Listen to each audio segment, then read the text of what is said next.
The PuppetMan is directed by Brandon Christensen and is currently streaming on Shudder. Let's get straight into this one. So now you have Michael, who's currently attending college, and her father, aka the PuppetMan, is currently on death row because when she was a child, he brutally murdered her mom. But to this day, he claims his innocence, saying something made him do it. Some kind of force, a sort of entity, overtook his body and forced him to do it. Now, Michael does have some strange tendencies as she sleepwalks quite often. She's a cutter dude, leaving like this nasty ass scar and cuts on her arm. Her friends are worried about her and want to help, but the more they try and help this girl, the more people get hurt and die. Is there an entity that haunts Michael and her family? Is her father really innocent, as he claims to be? Dude, I'm gonna be honest with you. When I first started watching this, like the opening, really cool opening scene for sure, right? But after that, man, I was really close to turning it off. Or I guess I shouldn't say that, but I was starting to get bored, I should say. I mean, man, it just was like, oh, it just took a while. It was just getting long, dude. Almost felt like a made-for-TV drama with like horror elements for a bit. It was just so slow and just way too much exposition for its own good. I mean, even though it does finally pick up, man, it's just a long wait, though.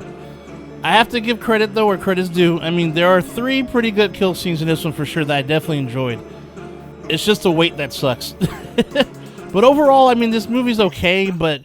I mean, look, this is the thing. It had potential to be a badass movie. I mean, think about this for a second.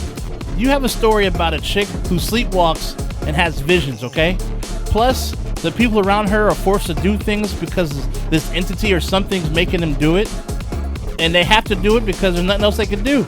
I mean, just you have all these things that just make this thing so nasty. I mean, I just feel they left a lot on the table. I mean, it could have done so much more with this stuff, though. I mean, as well as the balance of the horror elements, too.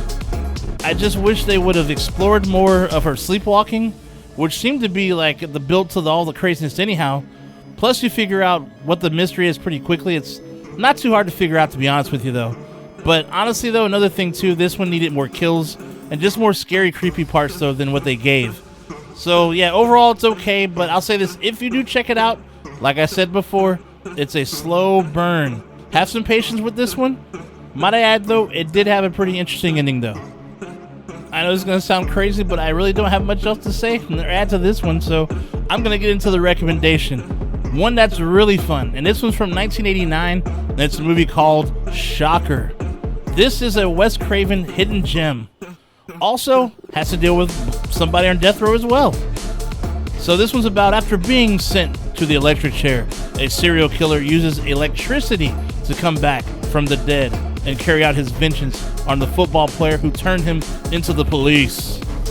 Now this one, I'm going to tell you right now, is a very self-aware horror flick that is so much fun to watch, dude. It's available on YouTube. I'm telling you right now, definitely check this one out, dude. It's got some funny ass parts. It's got the horror stuff. It's got all the above, dude. It's so good. It's so good and so fun. Anyhow, though, that's all for today. Stay nasty, my friends, and I will see you at the next one. Shay Nasty out. I'll see you soon. Like and subscribe.